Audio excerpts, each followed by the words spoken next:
sussing each other out, as you were saying, seeing where the midfield might just open up or which pockets would become available for strikers to lead into. Yes, absolutely. It's first circle entry. And short corner, early. Interesting. So Menlo applying the initial pressure. We'll see if they can capitalise off this opportunity so early in the game. Mika Berger forcing the short corner there with a bit of individual skill. We've seen in the previous games players really struggling with the push out at the moment. Turf's really sticky with the heat. Yes, it is a battle, and I think that's the most important part of the shorty. Injection's got to be accurate, got to be with a bit of pace, just to give the castle time to execute properly.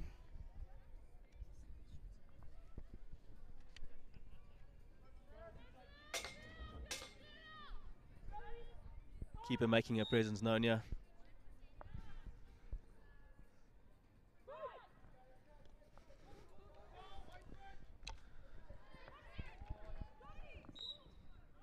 Coach Warren Sangster wouldn't be happy with the execution on that short corner.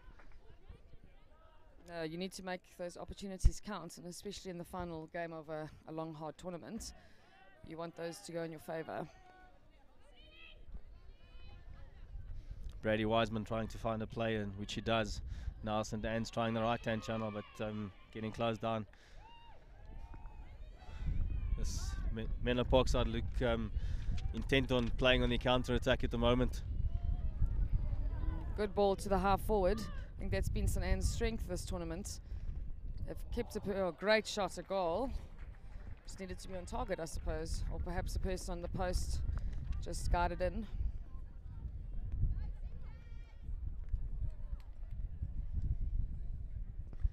Sophie McDonald trying really, really hard to convert that opportunity. Now St Anne's on the attack again with this long corner.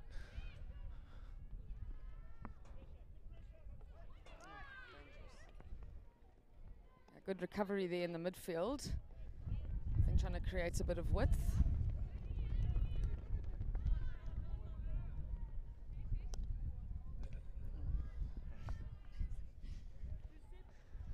You could hear the grunts from a commentary here.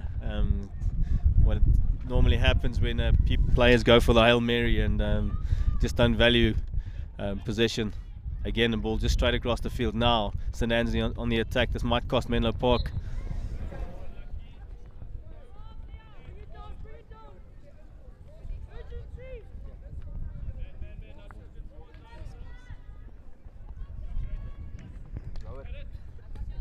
Ball right up the middle of the field. High-hanging striker from Menlo. Good tackle at the end by Brady Wiseman. Solid defence. Aniska Krauser really pushing hard there and putting this St Anne's defence under pressure. Great overhead shown. Unfortunately, the own player couldn't run onto that. Bit of individual skill coming in here, eliminating two players with that little run. Yes, I think what has been really impressive with Menlo is their direct approach. I think people underestimate how valuable that is, and I think it's obviously worked very well for them. Yeah, with knowing Warren from his playing days, he coaches like he plays very direct, very aggressive in the way he decides to attack with his numbers, and it's nice to see it carry through and flow through to the side. This Menlo side really has had a meteoric rise in the past 2 seasons, not really featuring in the top 30 in the last 3 years, and now all of a sudden contending for a top 4 spot at such a prestigious tournament. They've done exceptionally well, very, very good to watch. Unfortunately, conceding a penalty corner. Another good run by Sophie McDonald.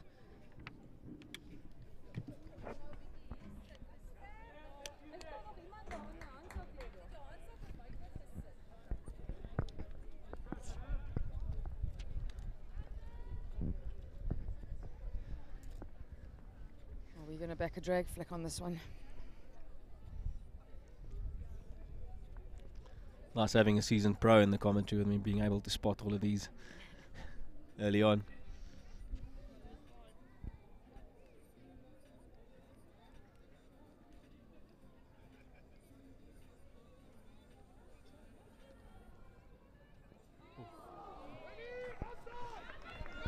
Good initial injection there. Pity the first shot went wide of the post.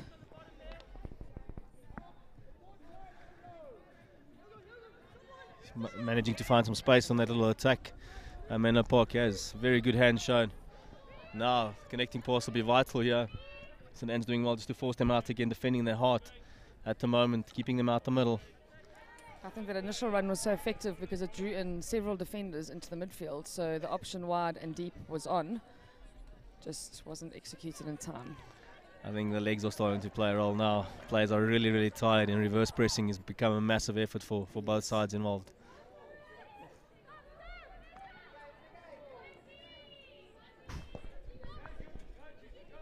Loads of spaces opening up here between defensive and midfield lines at the moment.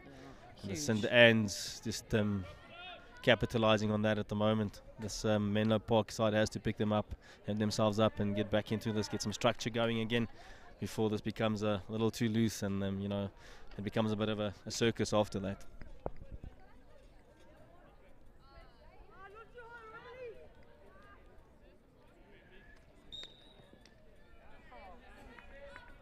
St. Anne's turn over that ball in the midfield, in quite a crucial area there in the field. Julia Raw with the ball now.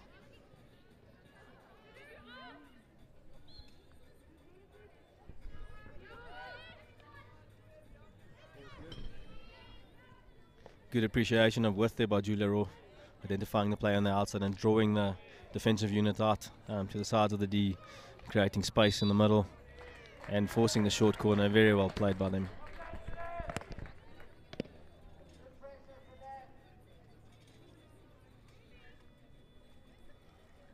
Love it when the parents commentate and coach from the side. Seems they have a very vast knowledge of many things. Yeah, as a coach, it's always a bit of a challenge. You sometimes wonder if you're coaching players or the parents. They have a very fine line. So then setting up with two castles. Let's see what they bring now.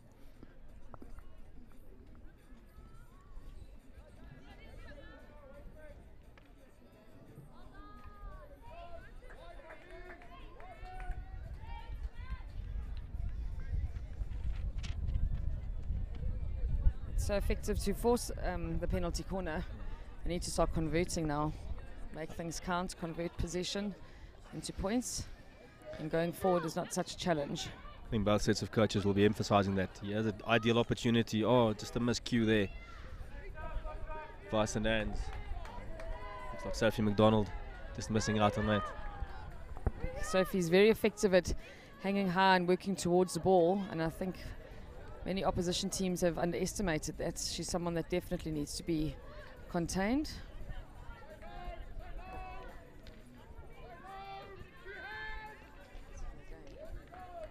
She does have quite a physical presence in the 9-yard area. Reminds me a bit of Piti Kutsia in her school days. Physically a lot stronger than the opposition, and maybe she would enjoy spending time with Piti just to refine her striking skills.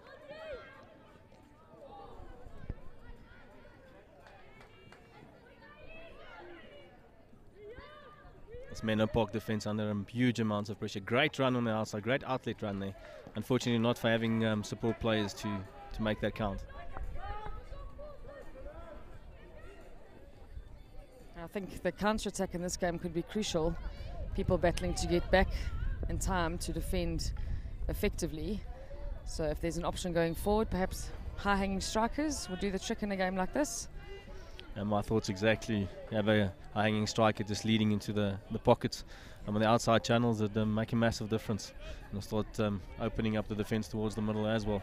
It's nothing as frightening when you're a defender, not knowing where your direct opposition is, having to scan your left and right shoulder the whole time. But saying that it's day 3 of this tournament and the legs might just not be there at the moment, that might just win it for somebody who's got the ability to force the last 10 or 15% effort out of their players.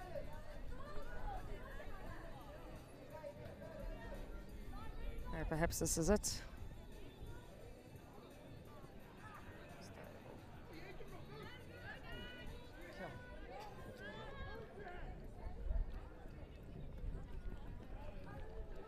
You guys in coaching spend a lot of time with aerial skills, aerial passes.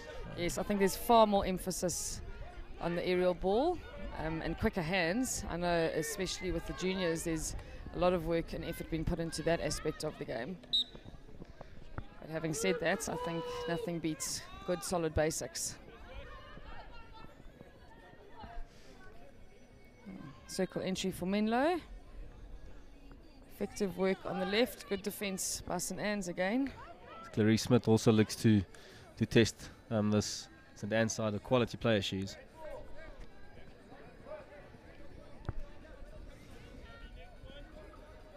I think both coaches might be listening to your advice about the high-hanging striker, because they're looking to stretch this game from end to end at the moment.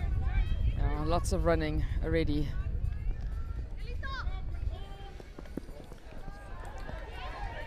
Turnover on the left there for St Anne's going forward. Jess Redfern again in the right place.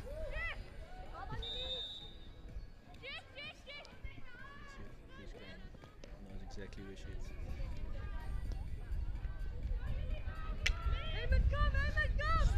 Menlopark trying to open this up. Ball straight across the face of the field, and now, unfortunately, not being able to control that. Let's see what St Anne's does here. A lot of space opening up in this game.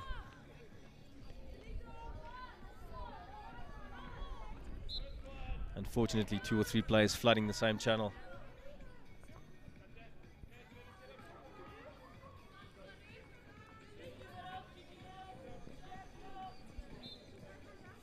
I think we're going to see more often now in this game, just trying to hold the ball up to keep possession. It was a good move there by the Menlopark attacking unit, just to find the foot, force the free hit and give their team an opportunity to get numbers up.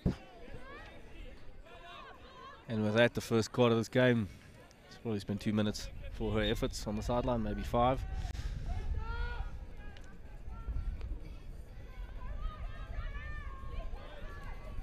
Great outlet pass. Now St Anne appreciating the width of the field. She's going to attack the baseline here by the looks of things. Now just needing to find a support player. Menlo doing well not to concede a short corner there. Very well. And a relatively quick free hit, which I think will also create great attacking advantage. Just purely like we've been saying, the legs are tired. So to recover the 5 in time will be very, very challenging.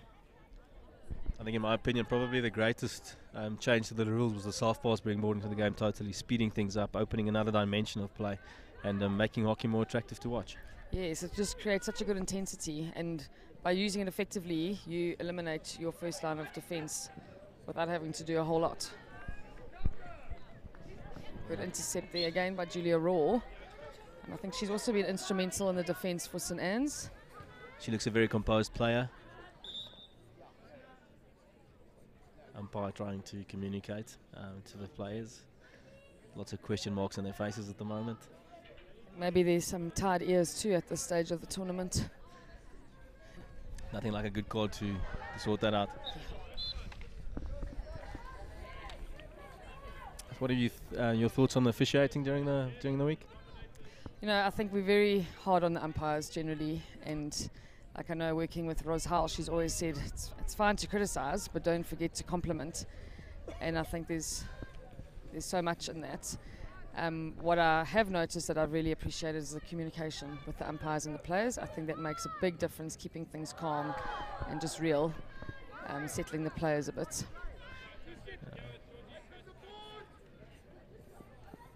Very wise words from Ros-Al, being the experienced campaigner that she is. Brought a lot, sacrificed a lot to South African hockey. Right.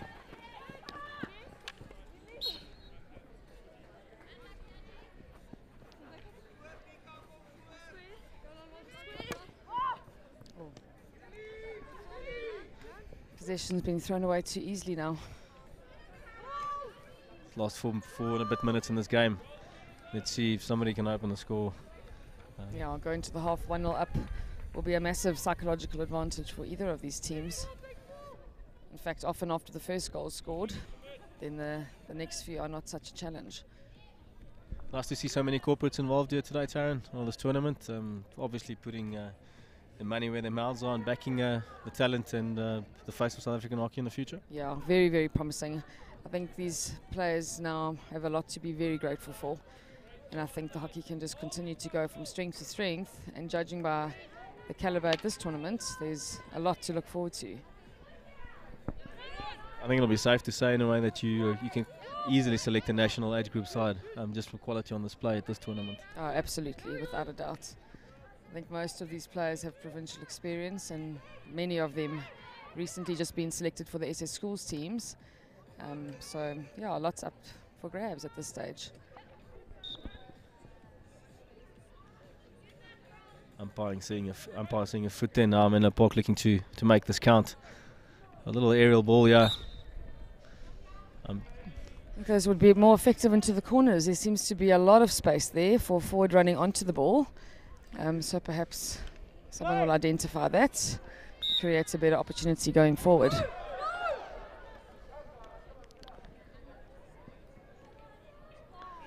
Menlopark really trying to defend their D, making the most of the counter-attack opportunities, but not being able to string passes together at the moment. It's just costing them.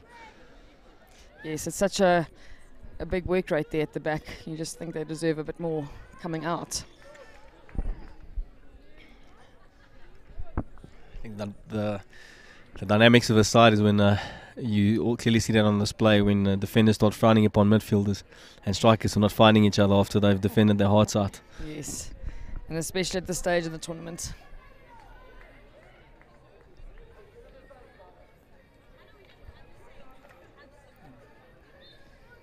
Good block tackle there. Unfortunately lost the ball. An immediate turnover with the players not being 5. It was a waste for the attacking team so near the circle at this stage of the game. Yeah, it's a source of great frustration for any coach when the players don't have appreciation of that 5 yards actually. We see so many of that happening still, and even at World League stages where players just seem to forget what 5 yards actually do look like. For sure, it's such a simple thing to try and remember, and it can either work really well for you or terribly against you, as we've just seen. Great attack here by St. Anne's. Now looking to make it, unfortunately not finding a player in the D. And they had numbers there. I mean, it was 4 versus 3. Yeah, and that was a good little bit of pace there. We haven't seen a lot of that yet.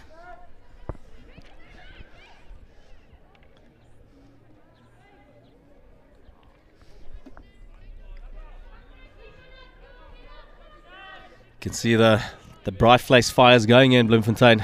Guys getting ready for the final game after this. And parents had a very good social gathering last night, I believe. Went on to the wee hours of this morning discussing their own tactics and what they think hockey should look like. Yes, I think it's been a great few days for the parents. They've certainly made the most of this good weather, good hospitality here, I must say. Everyone feels very, very welcomed and very comfortable. So it's made for a really, really fantastic tournament. Yeah, I think an organiser like Neil Tiart doesn't always get the credit he deserves, a man who works countless hours behind the scenes when nobody else is watching. Always great to have a man with such commitment in organising an event like this.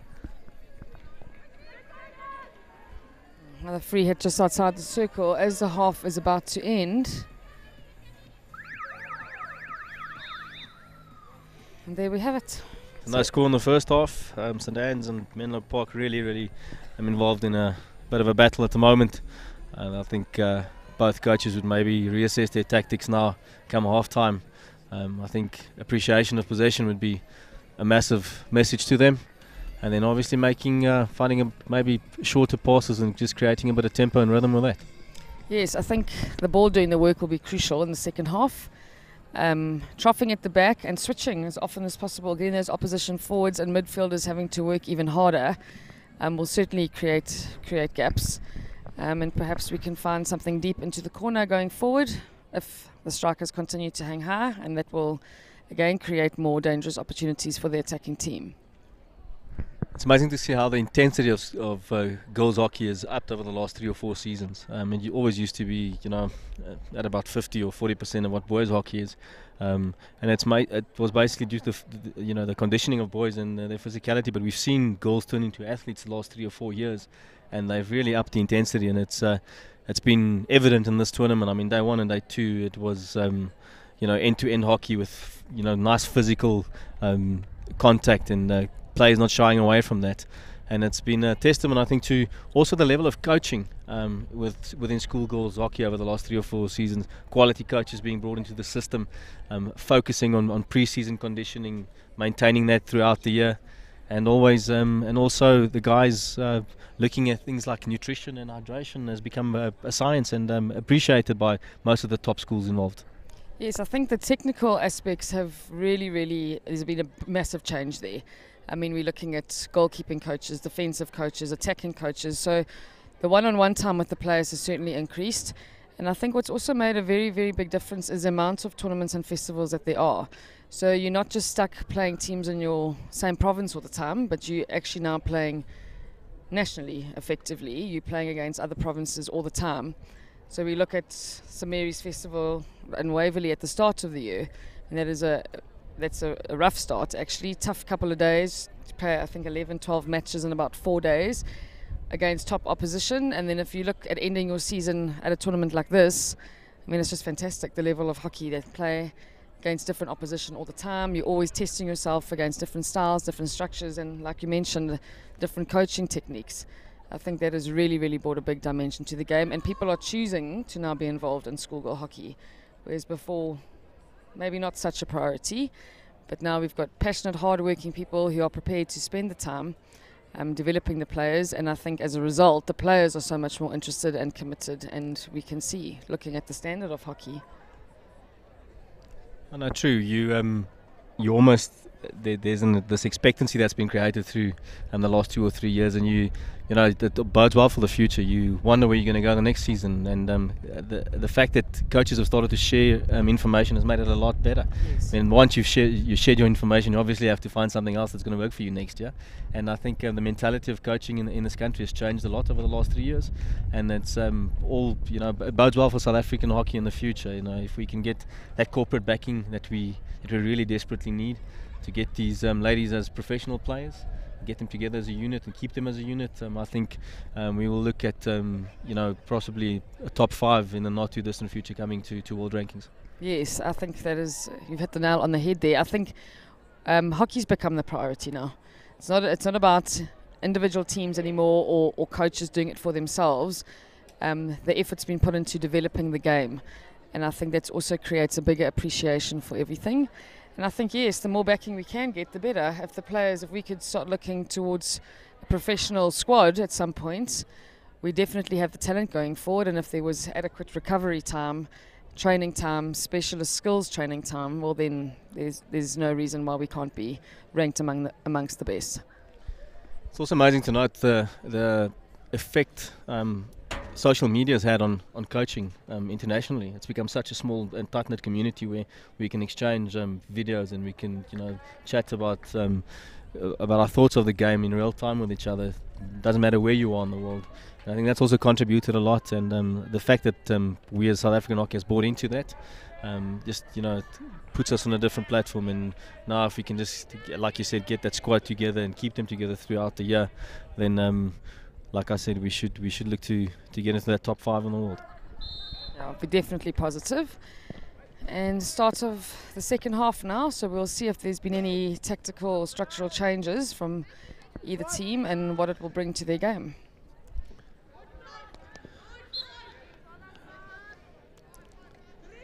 Menlopark looking to attack down the left-hand side here. Good awareness by the St Anne's players. Good numbers down the channel outside here. It seems like there's a bit of a change in intensity all of a sudden. You literally have 20 minutes left of the tournament, so it's now do or die. I think this is the big test of character. And often it's the biggest hearts that win on the last day. I think you've hit that spot on. I think the technical coaching has been done, and it's now about the mental prep and the willingness of every player to give and contribute what is expected of them, and even more, because this is the kind of game where you need that, as you mentioned. St. Anne's with a promising run. Ooh. Unfortunate not to get... Again, Sophie McDonald so dangerous going forward. Yeah, I think that looked a bit like could have been a shorty, yeah, maybe?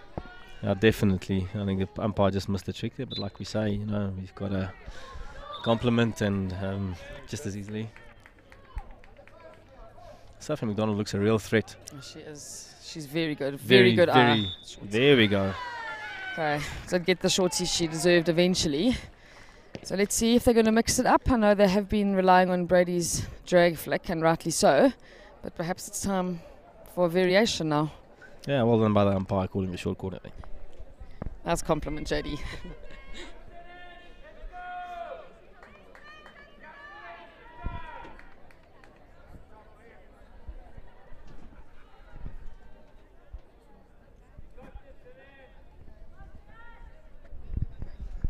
Menlopark has a decent defensive short corner unit. It's been evident through the last 3 days.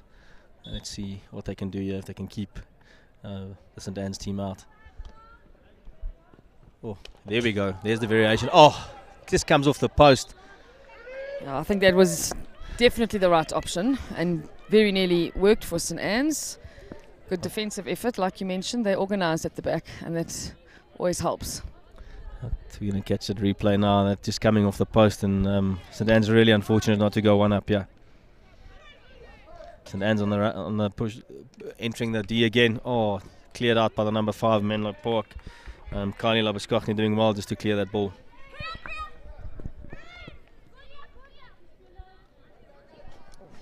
Keeper just saving that onto her own post, and very fortunate to have kept that out.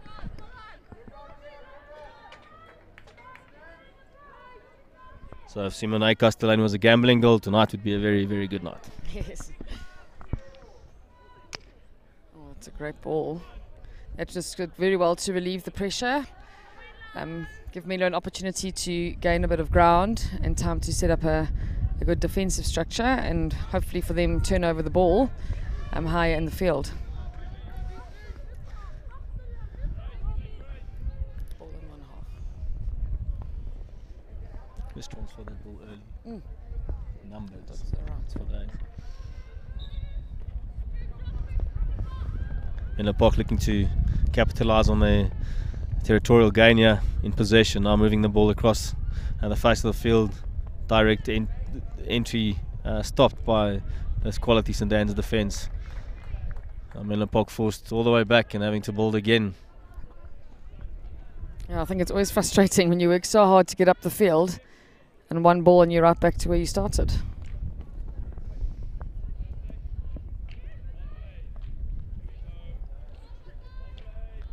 I think the ability to receive the ball on both sides has become crucial to any player's skill set, and it's something that's I think been a little bit lacking throughout this morning's games. Players were a little one-dimensional, perhaps, in that. Yes, I think this is where agility is so important. Balance, footwork. If you can be in the right position receiving, you've already gained the advantage. So yeah, maybe that is something for some of the players to think about going forward. Also, massive emphasis, I think, being placed on referring specifically to schoolboy hockey. I think on the girls' side will be the same, for players to be able to eliminate the opposition before actually receiving the ball, just by the correct body positioning, being aware of where you are in the field. And it's something that I know that the guys have started to coach, and really has been reinforced with the top schools lately. Yeah, I think that's a very valid point. I think also with the pace of the game has increased so much over the last couple of years. I think anything to gain an advantage is crucial now. There isn't always time to recover, or alternatively wasting time receiving the ball. You're immediately under pressure. This Menlopark side, I'm really trying to work that baseline. Good defence again by St. Anne's, keeping them out. Let's see what Menlopark can do. Looking to step a little on the right hand side, yeah. If she could transfer the ball earlier, requiring a bit of depth to get that done though. But looking for the outlet pass. You're in trouble once you start doing that. Especially in that area of the field. St. Anne's side slightly unlucky not to get the hit there. Oh. And the Menlopark player pinning her own player, unfortunately. Now the overhead is out again.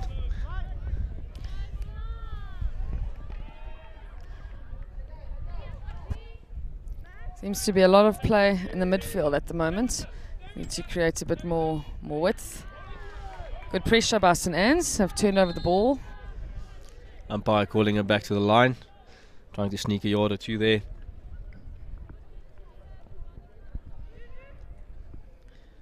Striker leading to the pocket now. St. Anne's striker stretching. Menlopark back in possession. Throwing a bit of a glory ball across the field. Probably not the best pass.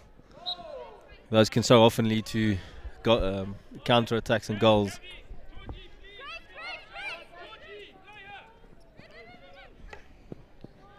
Good intercept there by Menlo. I think the initial idea was right. Just execution didn't go according to plan. Danelle Fenter doing her best to get out of that situation, but unfortunately conceding possession. Yes, and then comes again.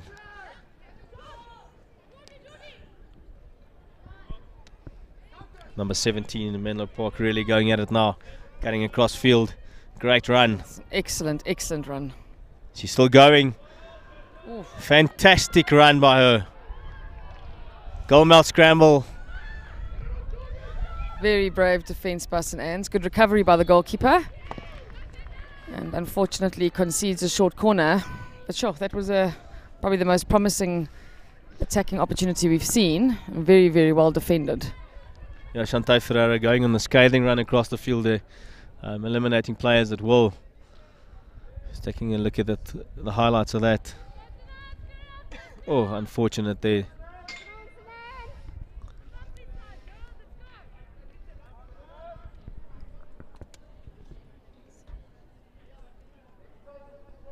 See if Menlopark can capitalise on this. Very basic setup. Yes, I think also very aware defensively, because St. Anne's have been good at leaving players up high, and the counter-attack off the defensive shorty has worked for them.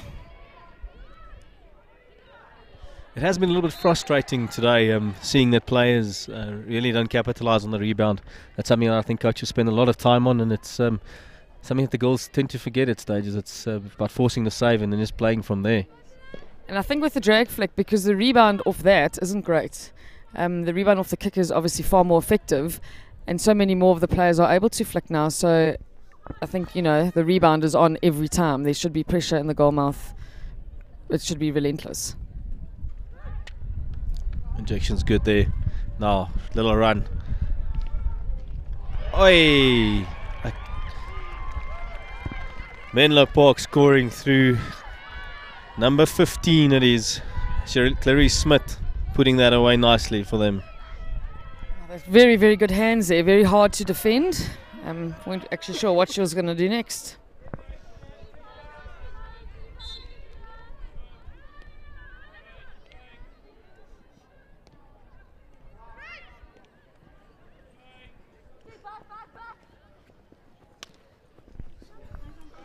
Great goal as shown on the replay. It was very good. They were very aware positionally, so there were people in all the crucial areas, and that's how you score goals. St. Anne's just need to gather themselves. There's a lot of time left in this game. 10 minutes, a long way to go.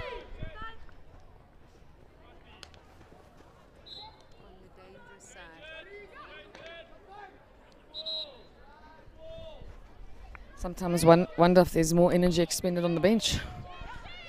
You can clearly see who hasn't run much over the last 3 days.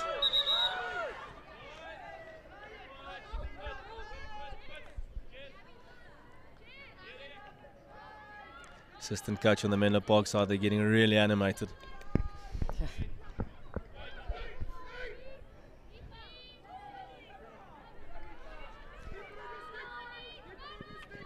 Good turnover again by St. Anne's. Very good area to win the ball.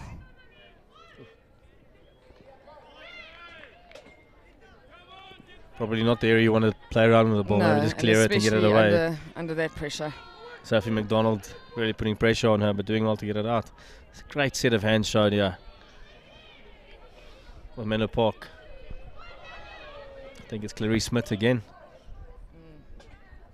Certainly one to watch out for in the future. A heavily strapped quad it looks like. For Clarice. Now St Anne's just taking their time about building up play. Great aerial skill shot. Unfortunate. Now turned over. It's opened up for Menlopark here. St Anne's have got numbers at the back. Great run. Good ball. Outstanding ball. Well weighted pass. Such effort. Yeah, on both ends, I think. So good going forward and recovery. I mean, it's hard work out there. It's hot. Been a long few days. Great anticipation shot here by St Anne's. Coming at this Menlopark defence pass just a little earlier, I think. Yes. And now Menlopark, again, it's end-to-end stuff at the moment. Very, very exciting. There she goes again. Great run by Chantay Ferreira. All the hard work.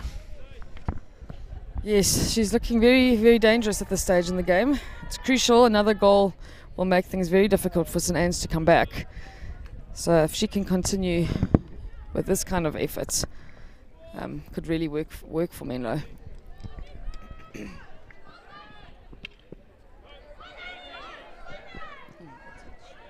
Vital touch there by the Menlopark defenders to get that away.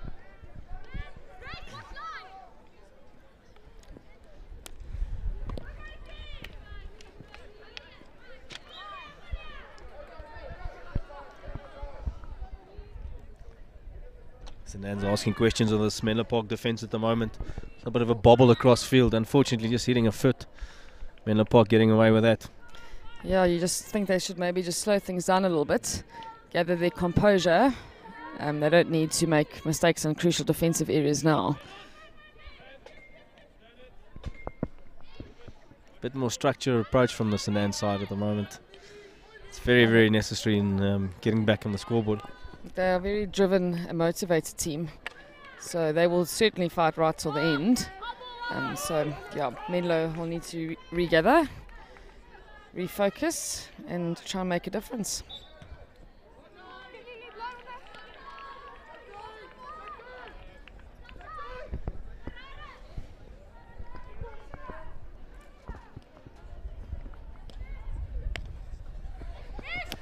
The basic ball down the line, back in field. Now getting our eyes up, looking for support players. One feels great ball. Some good hockey on display here by Menlo all of a sudden. Yeah, very good retaining possession. I think this is crucial for them. Well, having said that, just jinxed her. Yeah. Sorry about that. Commentator's curse finally making its appearance today.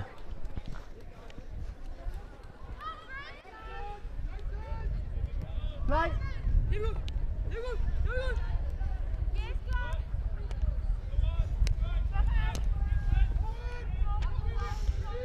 The early passes on here, it seems there are lots of gaps going forward. It's just hard, obviously, to identify it when carrying the ball and your head's down, but maybe that will change. It's so important for them to remember to keep that left elbow up when running with the ball and not drawing the line of sight straight down to their own feet. I think it's something that becomes very difficult to do when you're tired, but it's something that the coaches will keep reinforcing with them as they do it.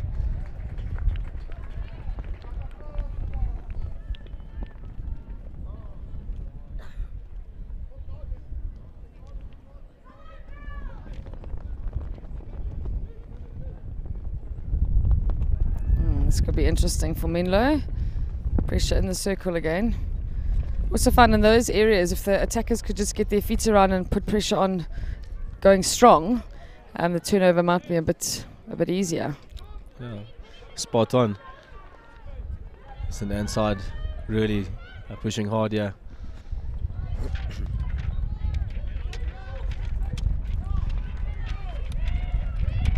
This Menlopark side really is direct at the moment. Relentless in the way they come at you.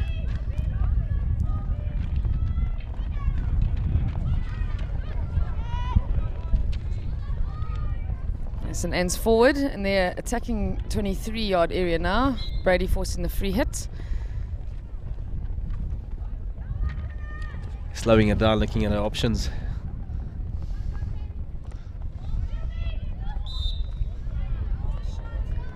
Umpire.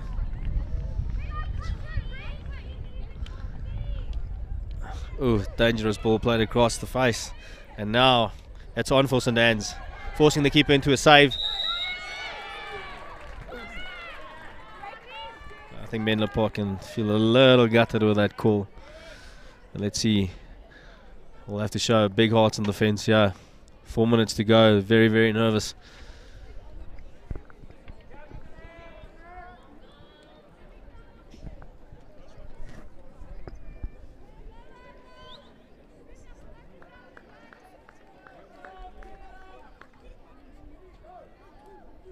St Anne's very determined in their setup of the short corner. Yeah, this could potentially be a defining moment in the game with the clock continuously ticking down. Defensively, you certainly don't want to be in this position. Obviously, going forward, it suits you. St Anne's waiting for the ball to be injected. See which way they'll go.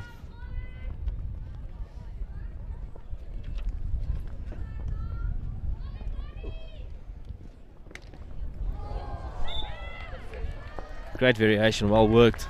Oh, very effective. But again, I think good running lines from Menlo. I mean, just keeping it out at the end of the day is what's going to work. Coach Kurt Nero changing the call, getting the message through to the players. Let's see what they do now. There's a bit of space left open by this Menlo defence on the outside.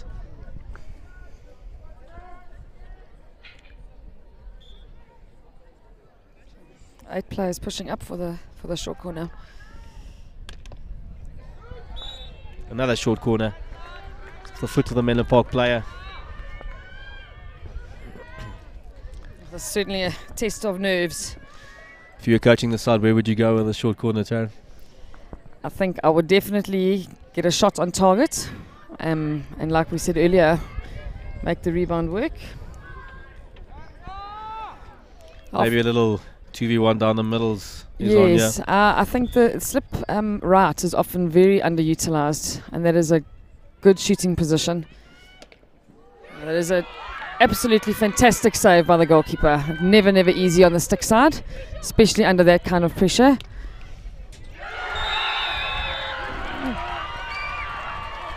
St Anne's, with a minute and a half to go, draw this game back, draws it back level. We'd like to see the replay on that. Keeper Sumine Castellet not very amused at the moment. I think they took the free hit so quickly we even missed it. Yeah, I'll be honest, I did.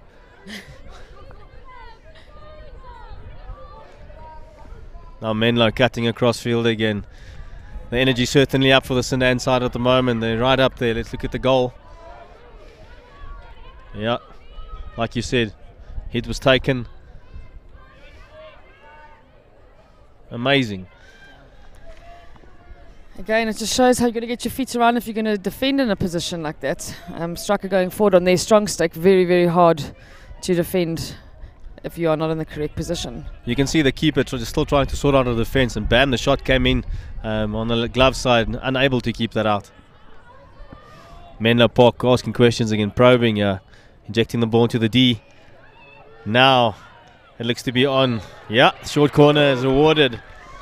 So it's helter-skelter stuff here with a minute to go. I'm even feeling particularly anxious at this point in my life. I want to know what's going on the bench over there. Yeah, wonder if Kurt will be able to stand after this. And that's the whistle. Massive moment in the game. See what this Menlopark's made of attacking wise, but this St Anne side wouldn't want to give back that equaliser they just scored about 30 seconds ago. Coach Warren saying having difficulty watching this.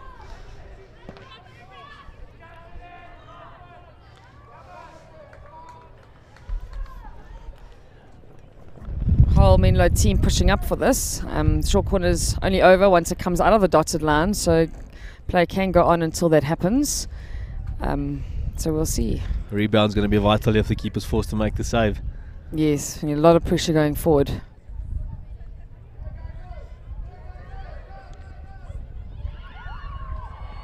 his line. Yep. That's a correct call by the umpire. Goalkeeper can't smother the ball like that, and I think that's what's making it difficult. I think Megan Repstein-Dovey doing a great job keeping that ball out. Always very difficult covering that far post, but a well-angled stick save there, often could force. Oh, okay, off it.